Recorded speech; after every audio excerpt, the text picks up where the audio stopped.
Every moment is filled with fear. That is called material life.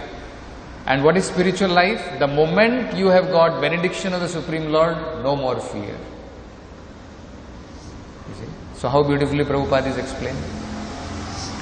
Breathing process meant for controlling mind and senses. And if mind and senses are controlled, then, Vyasa Maharishi, what happens? If you are able to control your mind and senses, then what happens? Bhagavad Prasadam. You get mercy of the Lord. And if you get mercy of the Lord, Prabhupada is explaining here, no fear. All material fear will vanish. And when material fear will vanish, automatically Prasannatma. You will become happy. Correct? These anxieties and tensions only are making us miserable in this material world. So once these things are over, no more miserable condition of life. We'll be free from all this. That is called Vaikuntha. Vaikuntha life means no more anxieties. That is called spiritual life. Material life means every moment it is filled with anxiety. So, Tesham supakva yoganam jita shwasha indriya atmanam labdha yushmat prasadanam nakutaschit parabhavaha. Once you get the mercy of the Lord, nakutaschit parabhavaha. There is no defeat anywhere at any moment in this material world. So if we get the mercy of the Lord, there is no defeat. So there are 2-3 very important points which Prabhupada is mentioning in the purport. Prabhupada is saying about real goal of yoga. First Prabhupada talks about what is the real goal of yoga. That is to control mind and senses. And then Prabhupada next also says, in other words, Prabhupada is explaining what does it mean. When we control our mind and senses, we will get mercy of the Lord. What does it mean? In other words, one cannot attain the mercy and benediction of the Supreme Lord until one is able to control the mind and senses. Until we are able to control mind, until we are able to control our senses, one cannot get benediction and mercy of the Lord. This is what it means, Prabhupada is saying. Then actually we will get quite fearful. This is a very fearful situation. We are all waiting for the mercy of the Lord. We are all waiting for the benediction of the Lord. And until we control our mind and senses, we cannot get benediction of the Lord. That is true, that there is no doubt. But there is a way. The way is, Prabhupada explains this. The best way, it is a secret. The secret of controlling the mind and senses is, do not leave it without engagement. Prabhupada says, this is the secret. If your mind and senses, you can just always engage in the service of the Lord. See to it. At least that much we can do. See to it that 24 hours, just engage your mind and senses in the service of the Lord. Then automatically, the force of devotional service, with the force of devotional service, mind and senses will become controlled. Otherwise, there is no possibility. So, further Prabhupada is saying, this is actually possible when one fully engages in Krishna consciousness. A person whose senses and mind are always engaged in the transcendental service of the Lord has no possibility of engaging in material activities. No possibility will be there. So, what is in our hand In our hand it is not possible to control the mind, to control the senses is not possible. But what is in our hand is under the direction of the spiritual master. Engage your senses, engage your mind in service of Krishna. That is there in our hand. So if we do that, then automatically by the strength of devotional service, mind and senses will become controlled. See? The devotee of the Lord, and that's if one achieves the mercy of the Lord like this, are not defeated anywhere in the universe. We see that example. Yogis get defeated. Big yogis. Whether it is Saubharya Muni, whether it is Vishwamitra Muni, all these big munis, finally they get defeated. But great personalities, even though they are not so-called great yogis, we see Haridas Thakur. He was born in a Malecha family, but he is greater than all these yogis. We can understand that. So, actually, what do we understand by this is, the best yoga is devotional service to the Lord, Bhakti yoga. There are many yogas described in Bhagavad Gita. Jnana yoga is there, Dhyana yoga is there, isn't it? Karma yoga is there. But out of all of them are like ladder. This is what we should understand very clearly. Do not think there are all different ways. They are all one way leading to the same way. It is not like yatomat tatopat. You take karma yoga, you take jnana yoga, you take dhyana yoga, and you will achieve perfection. No. You take karma yoga, the perfection of karma yoga is it will lead you to jnana yoga. You take jnana yoga, the perfection of jnana yoga will lead you to dhyana yoga. And then the perfection of dhyana yoga will lead you to bhakti yoga. And from there only you can attain devotional service to the Lord. Topmost perfection, love of Godhead, you can attain only through bhakti. So actually there is only one way. So Prabhupada explains this yoga system is not something like one karma yoga, jnana yoga, dhyana yoga. No, it is like a ladder. Ladder is, your goal is to reach the top. And in that ladder you think like there are 4 steps.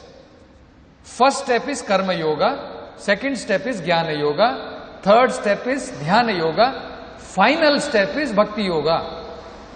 That is the perfection. The difference between the devotees and these people is, what we think is, why to go one step, then next step, then next step, then next step. Because by the time we go, our life will be over. So Chaitanya Mahaprabhu has said, you take a lift. Don't wait for going from karma yoga to dhyana yoga, to jnana yoga to dhyana yoga, and then to bhakti yoga. Take a lift directly. In our temple we are going to have lift, in the new temple. Isn't it? Of course for devotees we are advising not to use the lift. Isn't it? We will all climb up. The idea is, if you take a lift, then you don't have to go from one floor to another floor. You can directly reach the topmost floor. So Bhakti Yoga process is like that. That's why there is a book Prabhupada says, Topmost Yoga System. Why it is called Topmost Yoga System? Because directly it's a linking process to the Lord. That is the thing. So, this is what Prabhupada is trying to say, that what can be achieved by Dhyana Yoga can be very easily achieved by Bhakti Yoga. Even though Dhyana Yoga is also described, but in Bhakti Yoga you can very easily achieve those things. So that we will just try to understand in another few very interesting quotes of Prabhupada explains it very beautifully. Prabhupada explains that there are lots of different kinds of different arrangements and necessities are required for Dhyana Yoga. A lot of conditions are there for Dhyana Yoga. Like we always, when we give, in our slideshow, we talk to the young students, in our slideshow, Yoga for the Modern Age, we say one of the very important thing is celibacy. Generally, you cannot be in Grahastha life and be practicing Ashtanga Yoga. You have to generally renounce family life, go to a secluded place. And then it's not just secluded place, it is also sacred place. So Prabhupada explains, those people who are trying to practice this Ashtanga Yoga in city, they are not even satisfying the first condition of Ashtanga Yoga. This is what we should understand. What people used to do? People used to go to Himalayas. People used to go to Haridwar, Rishikesh, Badrinath, Kedarnath, such kind of places. Not that in city they used to practice. Now this shivirs of yoga you will find in public place, in some ground they are doing it. So that is not possible. There are conditions. So it has to be in a secluded, it has to be in a sacred place. Both these conditions have to be satisfied. And then Prabhupada says, they should sit on deer skin. This is all explained in Bhagavad Gita. Why deer skin? Because that is also explained. Otherwise you are sitting in dhyana and then some cockroach comes and it is disturbing you. Some reptiles are coming and disturbing you. Then you will not be able to do that Ashtanga Yoga properly. Pranayama or whatever you are doing. Isn't it? So the deer skin used to have some kind of chemicals in it, by which these reptiles they will not come. They are repelled. It's like we have mosquito repellents. So this is reptile repellent. Deer skin, this tiger skin, all these things, this is reptile repellent. So they will not come near. And then the yogi is supposed to half close his eyes. And Prabhupada says the moment they close their eyes, immediately they will start snoring. This is their yoga, finished. Isn't it? The moment they close their eyes, they will sleep, they will snore. So it is very difficult. So Prabhupada is explaining very beautifully. So many so-called meditators might as well be sleeping. I have seen them. As soon as you close your eyes, it is natural to feel sleepy. Isn't it? That's why we also say, Madhu Pandit Prabhu says, while chanting, don't close your eyes. When we are chanting, better to open your eyes, otherwise you will fall asleep. The correct process, if you follow correctly, yoga process, will help your mind to be unagitated, subdued and devoid of fear. Generally, the yogis used to practice in jungle and wondered if a tiger or a snake or some other wild animal is coming. It is specially stated, devoid of fear. Devoid of fear and completely free from sex life. If you indulge in sex life, you cannot control your mind at all. This is the effect of brahmachari life. If you remain a brahmachari without sex life, then you can be determined. So many different conditions are there, Prabhupada explains about this. This is the meaning of Ashtanga Yoga. Now, it is very important to understand, Krishna is telling Arjuna, Tasmat yogi bhava Arjuna. Krishna is telling Arjuna, you become a yogi. And Krishna is also telling Arjuna, you fight. Now, sometimes it is very difficult for us to understand specifically, because when we think about yogi, we cannot think a yogi is fighting and yogi is also sitting and doing some meditation. Isn't it? So this is very important to understand. Yogi does not mean simply one who is meditating. We have, over a period of time, we have misunderstood the meaning of yogi. Correct? When somebody says yogi, what picture comes to our mind?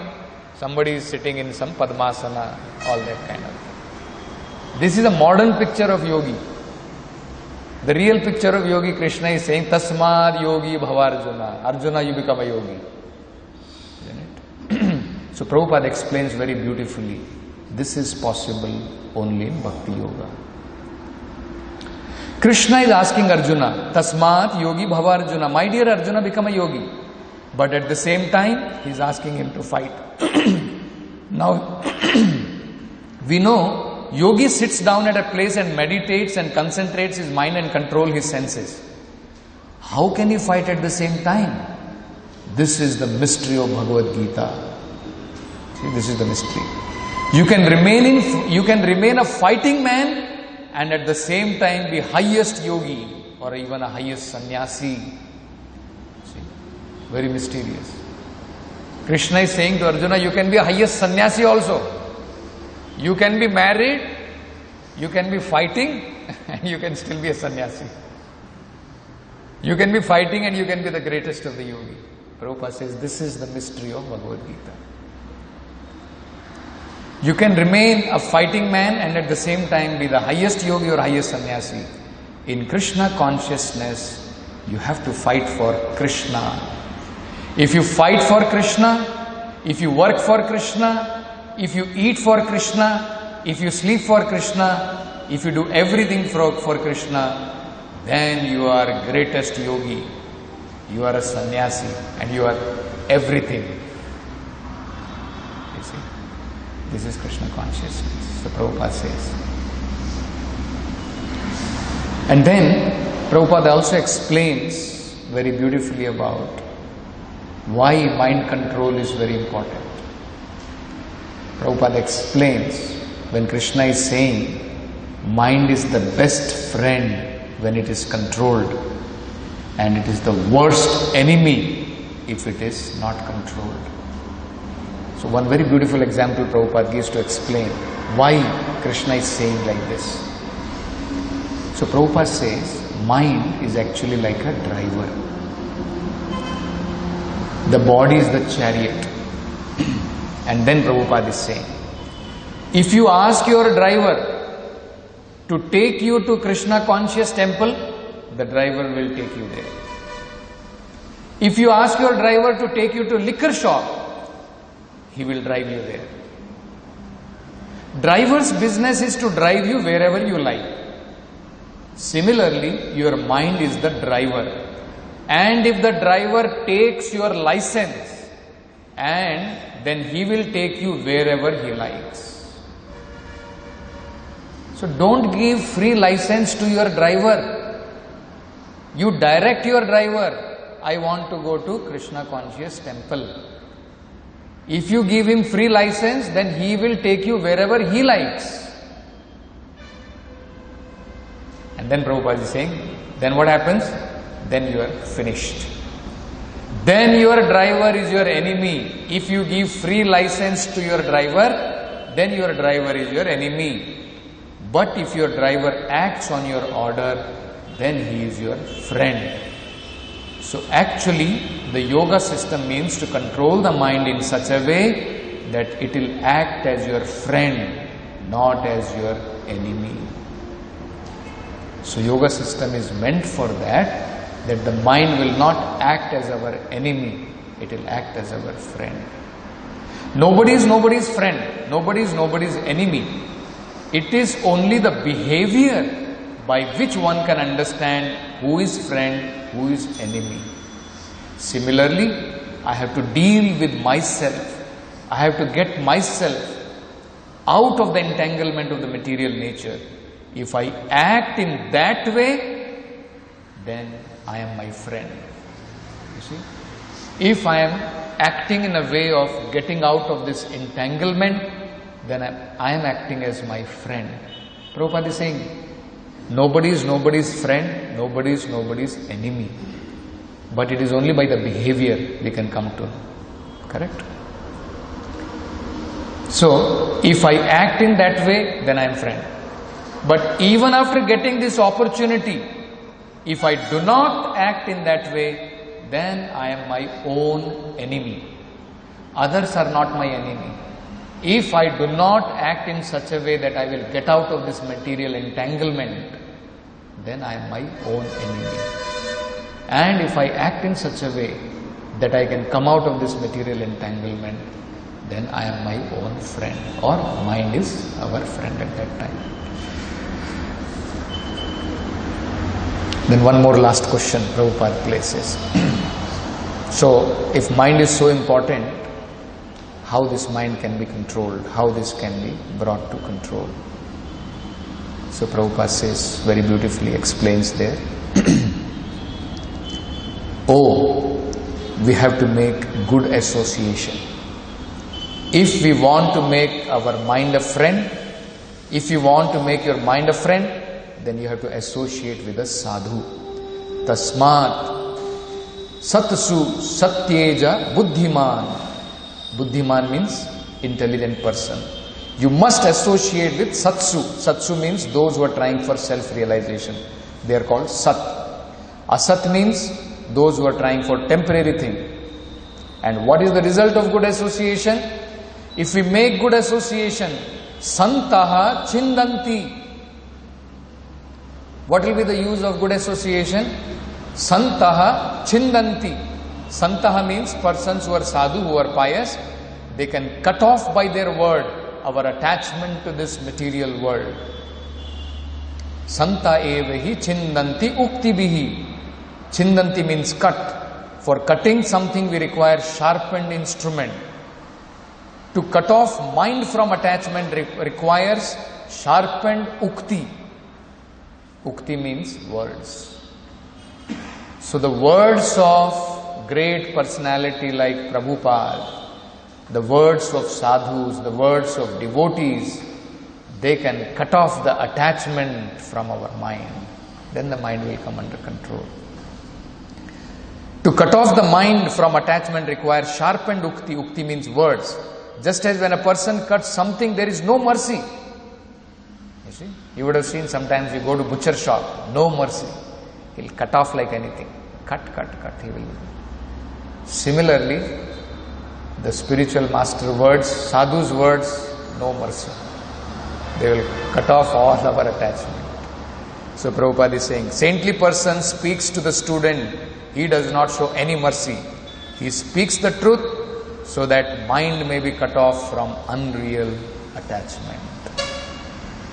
Okay. So we'll stop with this and many more things. In next class we will see. Srila Prabhupada ki Jai.